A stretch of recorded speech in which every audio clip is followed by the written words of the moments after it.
Hello अस्सलाम वालेकुम class 10 क्या हाल है आप सबका। उम्मीद करता हूँ सब ठीक ठाक होंगे, फिट फाट होंगे और अच्छे से बायोलॉजी पढ़ रहे होंगे। तो आज हम अपना स्टार्ट करने लगे हैं बायोलॉजी क्लास 10 का चैप्टर नंबर 2 जो कि है ह्यूमन रेस्पिरेटरी सिस्टम। इससे पहले मैं आपको चैप्टर 1 वीडियो देखें, आपको मैं डिटेल से एक एक चीज़ के साथ चैप्टर 1 और एक्सरसाइज भी मैंने इसकी अपलोड कर दी है। तो आप चैप्टर 1 डिटेल में पढ़ चुके हैं, उसमें हमने सारी डाइजेशन पढ़ी थी। अब जो रेस्पिरेटरी सिस्टम किस चीज़ में है, अब जो हमने चैप्टर 1 पढ़ी थी वो तो ह्यूमन डाइजेस्टिव सिस्टम, कि आपकी ओरल कैविटी के अंदर से फूड कैसे जा रहा है और फूड कैसे आपका सारा डाइजेस्ट हो रहा है, कैसे फिर अंदर से निकल रहा है। सारी हमने डाइजेशन डिटेल में पढ़ी थी, कहाँ पे स्मॉल इंटेस्टाइन में क्या डाइजेशन कर रहा है, इसी तरीके से स्टमक में क्या डाइजेशन हो रही है, फिर उसके बाद क्या क्या प्रोसेस क्या होगा, क्या सिक्रीट होगा, किस तरीके से सारा फूड डाइजेस्ट होगा, कैसे टूटेगा, क्या काम होगा, सारा डिटेल में हमने डाइजेशन का प्रोसेस पढ़ लिया। अब जो हमने ह्यूमन रेस्पिरेटरी सिस्टम पढ़ना है ना, इसमें हमने सारा पढ़ना है जो हमारा ब्रीथिंग का सारा प्रोसेस है, एयर का, ये जो हमारा जैसे हमने जो दो चीज़ें पढ़ी थी, एक हमने जो हमारे पाइप्स गए थे, एक ओइसोफेगस गया था, एक ट्रैकिया था। तो इसमें हमने ऑल सारा ट्रैकिया पढ़ना है, लंग्स पढ़ेंगे, एयर कैसे जा रही है, बाहर आ रही है, ब्रीथिंग कैसे हो रही है, उसके कुछ डिसऑर्डर्स क्या हैं, एयर पैसे हमारे कैसे अंदर जाती है, फिर हमारे जो एयर है वो ब्लड में कैसे जा रही है, ये इस हमने चैप्टर में पढ़ना है। और कार्बन डाइऑक्साइड है वो हमारी बाहर कैसे जा रही है, हम सब पढ़ेंगे। तो आज का हम लेक्चर स्टार्ट करते हैं। तो सबसे पहले कहते हैं organisms get energy by doing cellular respiration. तो ये चीज़ आपको याद होगी कि सेलुलर रेस्पिरेशन का प्रोसेस क्या होता है ना, जिसमें ग्लूकोज और शुगर मॉलिक्यूल्स जो ग्लूकोज जो है ऑक्सीजन के साथ मिलता है और वो बनाता है एटीपी, कार्बन डाइऑक्साइड और वाटर। ये आपको प्रोसेस तो याद होगा सेलुलर रेस्पिरेशन का। अब ये क्यों करता है, क्योंकि एटीपी तो आपको पता है कि हमारी द मोस्ट सेल की करेंसी है एटीपी। आपके दिमाग ने सोचना है, न्यूरॉन्स ने सोचना है, कोई थिंकिंग करनी है, एटीपी चाहिए होगी।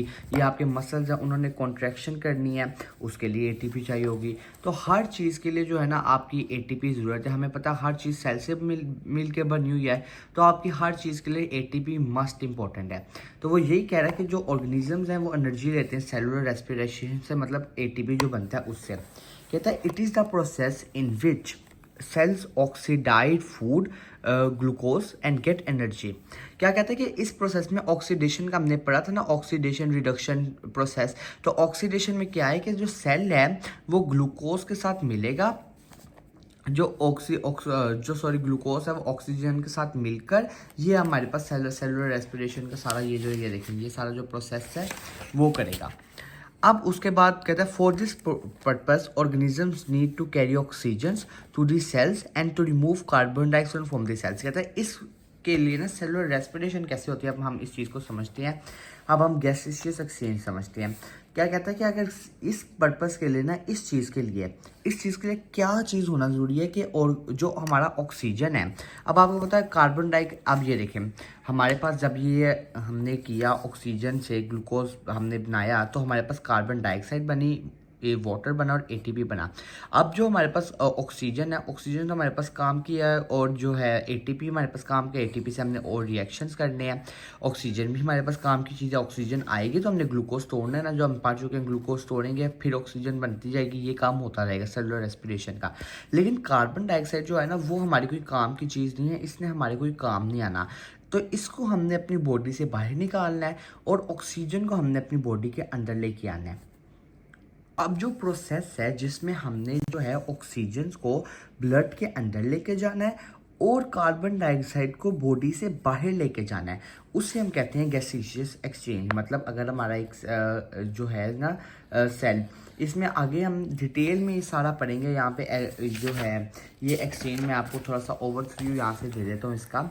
ये देखिए ये जो हमारी होती है ना, ये हमारी यहाँ पे नेजल कैविटी होती है।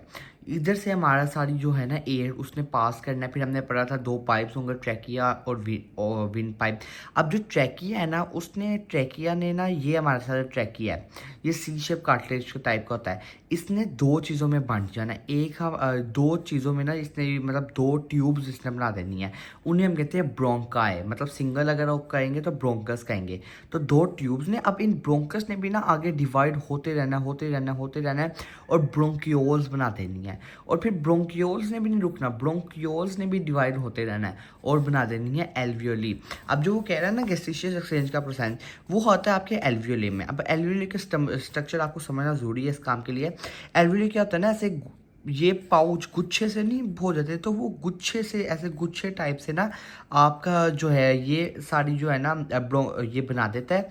इसमें क्या होता है ना, ये ब्लड कैपिलरीज के साथ से घिरा होता है। अगर मैं आपको बना के दिखाऊं, अगर ब्रोंकियोल, तो आपका ब्रोंकियोल कुछ इस तरीके से होता है, समझ लें रफ सा। तो इसके ऊपर ना ऐसे ब्लड कैपिलरीज का जाला, मतलब ब्लड कैपिलरीज सारी आई होती हैं, ब्लड कैपिलरीज। अब आपको पता है कि आपकी जो ब्लड कैपिलरीज है इसके अंदर है कार्बन डाइऑक्साइड। जब आपको पता है कि जब आपकी रेस्पिरेशन आपका हुआ, सेलुलर रेस्पिरेशन का प्रोसेस, तो कार्बन डाइऑक्साइड कहाँ गई, ब्लड कैपिलरीज के अंदर। और जब वो ब्लड कैपिलरीज के अंदर कार्बन डाइऑक्साइड गई, तो ये डीऑक्सीडेटेड कार्बन डाइऑक्साइड, डीऑक्सीजेशन, इस प्रोसेस को हम कहते हैं। जो हमारा जो होता है ना डीऑक्सीजेशन, इसे हम डीऑक्सीजेशन कहते हैं, जिसमें कार्बन डाइऑक्साइड हमारी ब्लड कैपिलरीज के अंदर होती है और काफ़ी ज़्यादा ह्यूज अमाउंट में होती है। अब एल्वियोल में क्या है ना, एल्वियोल में आपके ऑक्सीजन है O2, जो आपका हमारा यहाँ से नेजल कैविटी से जो ऑक्सीजन आया, ये देखिए हमारा जो नेजल कैविटी से सारा ऑक्सीजन आया आखिर में कहाँ पे आ गया, यहाँ पे आया, ट्रैकिया से आया, ब्रोंक्यूल्स में गया, ब्रोंकी में गया, फिर ब्रोंक्यूल्स में गया, फिर एल्वियोली में, लास्ट में आपको ऑक्सीजन पड़ा है एल्वियोली में। और इसको ब्लड कैपिलरीज ने घेरा हुआ है, उसमें आपके पास कार्बन डाइऑक्साइड।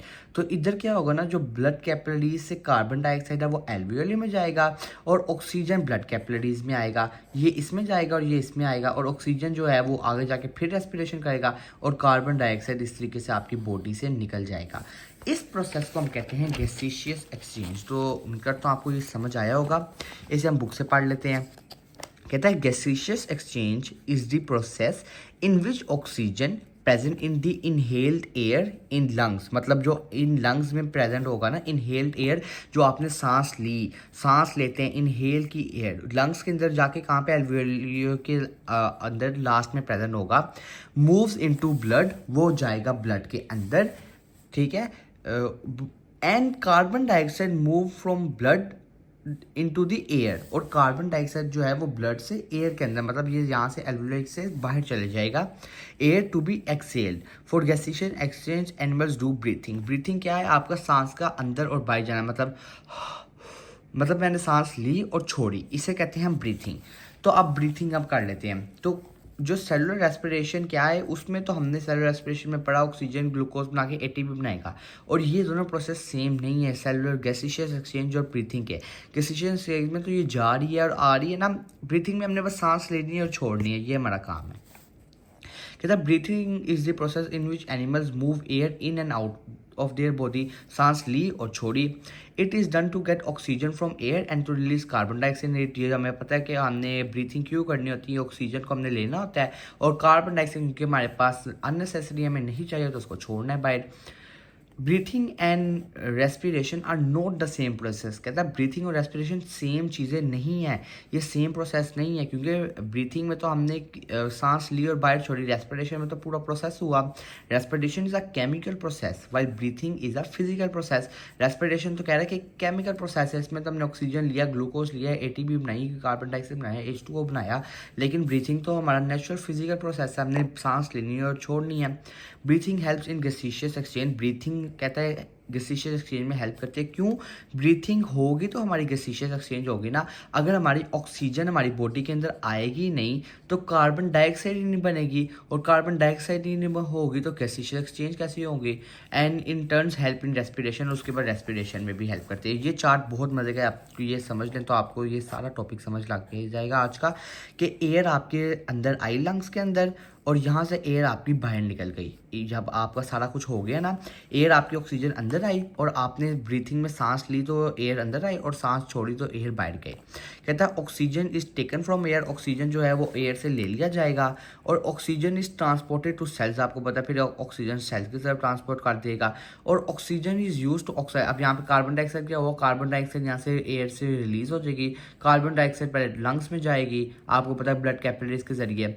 अब oxygen is use to oxide food, और फिर यहाँ पे हमारे सेलुलर रेस्पिरेशन के प्रोसेस में कैसे हेल्प करेगी, हमारे पास क्या कहते हैं ब्रीथिंग, कैसे करेगी कि ऑक्सीजन जो अब हमारा आया उसने हमारे पास करनी है, ऑक्सीडाइज करना है फूड को और फिर कार्बन डाइऑक्साइड बनानी है और उसने बाहर जाना है। तो ये हमारा सिंपल सा आज का लेक्चर था और ये आपको मैंने ये एरोबिक रेस्पिरेशन में oxygen is utilise while carbon dioxide and waters are produced, तो ये आपको मैंने वैसे ही सारी चीज़ें समझा दी हैं।